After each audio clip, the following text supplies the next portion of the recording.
Hello friends, ମୋ ଶଳା ପୁଅର ଜନ୍ମଦିନରେ ତାଙ୍କ ଘରକୁ ଯାଇଥାଏ। ପୁଅକୁ 3 ବର୍ଷ ହେଲା। ମୁଁ ଆଉ ମୋ ସ୍ତ୍ରୀ ଯାଇ 2 ଦିନ ପୂର୍ବରୁ ପହଞ୍ଚିଲୁ। ସେତେବେଳେ ଆଷାଢ଼ ମାସ, ଆଉ ଟିକେ ଟିକେ ବର୍ଷା ହେବା ଆରମ୍ଭ ହେଉଥିଲା।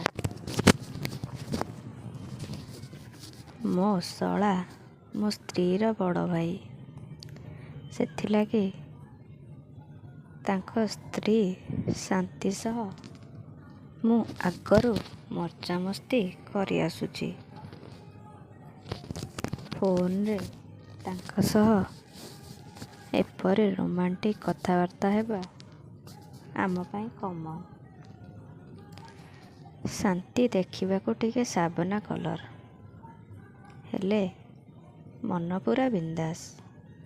କହିବାକୁ ଗଲେ ସେ ବହୁତ ଓପନ୍ ମାଇଣ୍ଡେଡ୍ ଲୋକ। କାହାକୁ କିଛି କଥା ଲୁଚେଇ ରଖିପାରନ୍ତି ନାହିଁ। ବେଳେବେଳେ ମୁଁ ସେଇ କାମ ପାଇଁ ପଚାରିଦିଏ। ସେ କିଛି ଖରାପ ଭାବନ୍ତି ନାହିଁ। କିନ୍ତୁ ଶାନ୍ତିର କଣ୍ଠ କୋଇଲି ଭଳି ମୋତେ ବହୁତ ଭଲ ଲାଗେ। ଶଳା ବାହା ହେବାର 5 ବର୍ଷ ହେଲାଣି। ଶାନ୍ତି ଭାଉଜର ପୂର୍ବ ଅପେକ୍ଷା ସବୁ ବଢ଼ିଯାଇଛି। ଦେହ ସାବନା, ଆଉ ଦେଖିବାକୁ କୁଆଁରୀ ଭଳି ଲାଗନ୍ତି। ଦେଖିଲେ ମନ ହୁଏ ତାଙ୍କ ସହ ମିଶିକି ଟିକେ ସେଇ କାମ କରିଦିଅନ୍ତି। ତାଙ୍କ ସହ ଟିକେ ଘର ସାରା ବୁଲାବୁଲି କରି ତଡ଼ାତଡ଼ି ଖେଳନ୍ତି। ସେଦିନ ତାଙ୍କ ପୁଅର ଜନ୍ମଦିନ ଥିଲା। ମୁଁ ଆଉ ମୋର ଗୋଟେ ଝିଅ ଆଉ ତା ମା ଯାଇଥିଲୁ। ଘରେ ପହଞ୍ଚି ହସ ଖୁସି ଥଟ୍ଟା ମଜା ଚାଲିଥାଏ। ମୁଁ ମଝିରେ ମଝିରେ ଆଖି ମାରୁଥିଲି, ଆଉ ସେ ହସୁଥିଲେ। ବାହାରେ ବର୍ଷା ଟିକେ ହେଉଥାଏ। ତାଙ୍କୁ ଦେଖି ମୋ ଦେହ ଶୀତେଇ ଯାଉଥିଲା। ହଳଦିଆ ରଙ୍ଗର ନେଟ୍ ଶାଢ଼ୀ ପିନ୍ଧି ମସ୍ତ ଦେଖାଯାଉଥିଲେ। ପୁଅର ଜନ୍ମଦିନ କେକ୍ କାଟିବା ପରେ ସେ ପାଣି ପିଇବାକୁ କିଚେନ୍ ରୁମ୍କୁ ଗଲେ। ସମସ୍ତେ ବାରଣ୍ଡାରେ ମସ୍ତି କରୁଥିଲେ। ମୁଁ ତାଙ୍କ ପଛେ ପଛେ ଗଲି ଆଉ କହିଲି, ଆଜି କ'ଣ ଦେଖାଯାଉଛ ମ, ପୁରା ଜଳୁଛ। ଏତିକିରେ ସେ ହସି ଦେଇ କହିଲେ, ସତରେ ନା କ'ଣ?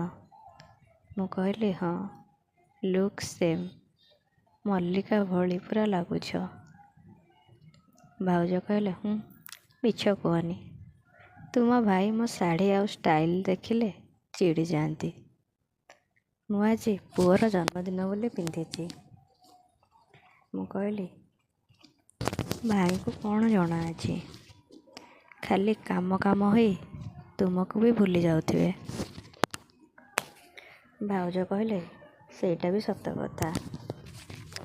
ମୁଁ ଟିକେ ନ ଜାଣିଲା ଭଳି ପଚାରିଲି, ଆଉ କ'ଣ ସବୁ ଚାଲିଛି, କେତେଥର କ'ଣ? ଭାଉଜ କହିଲେ, ନା ସେମିତି କିଛି ଚାଲିନି।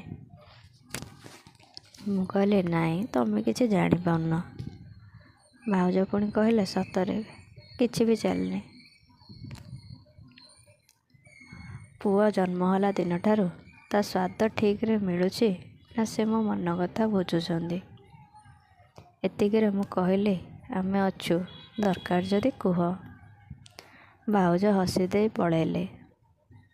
ମୁଁ ମନେ ମନେ ସେଇ କାମ କରିବାକୁ ପ୍ଲାନ୍ କରୁଥିଲି ଯେ ଆଜି ଏ ମା ଝିଅଙ୍କୁ ଛାଡ଼ି ଶାନ୍ତି ଭାଉଜଙ୍କ ସହ ମିଶି ଟିକେ ସେ କାମ କରିବି। ଶେଷରେ ସମସ୍ତେ ଖାଇପଡ଼ି ଶୋଇପଡ଼ିଲୁ। ତା ପରଦିନ ସକାଳୁ ମୁଁ ଜାଣିକରି ଛାତ ଉପରେ ଭାଉଜଙ୍କୁ ଜଗି ବସିଲି। ସେ ଯେତେବେଳେ ଗାଧେଇ ସାରି ଲୁଗାପଟା ଶୁଖାଇବାକୁ ଆସିଲେ,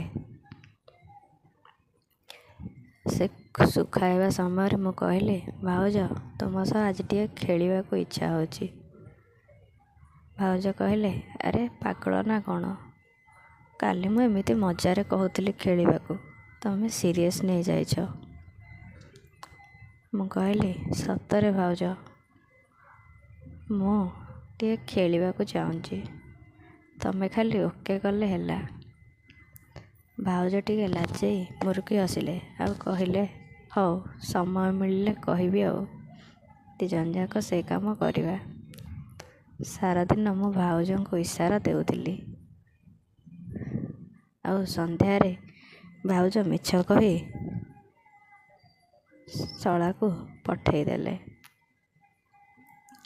ଆଉ ଘର ଶେଷ ଆଡ଼କୁ ଗୋଟେ ଖାଲି ଘର ଥାଏ। ରାତିରେ ଭାଉଜ ସେଇଠି ଥିଲେ। ମୋତେ ସନ୍ଧ୍ୟାରେ କହିଲେ, ଆଜି ସେଇ କାମ ହେବ, ଖେଳ କରିବା। ରାତିରେ ସମସ୍ତେ ଶୋଇବା ପରେ ଭାଉଜ ମୋତେ SMS କରି ଚାଲିଛନ୍ତି, ଜଲ୍ଦି ଆସ।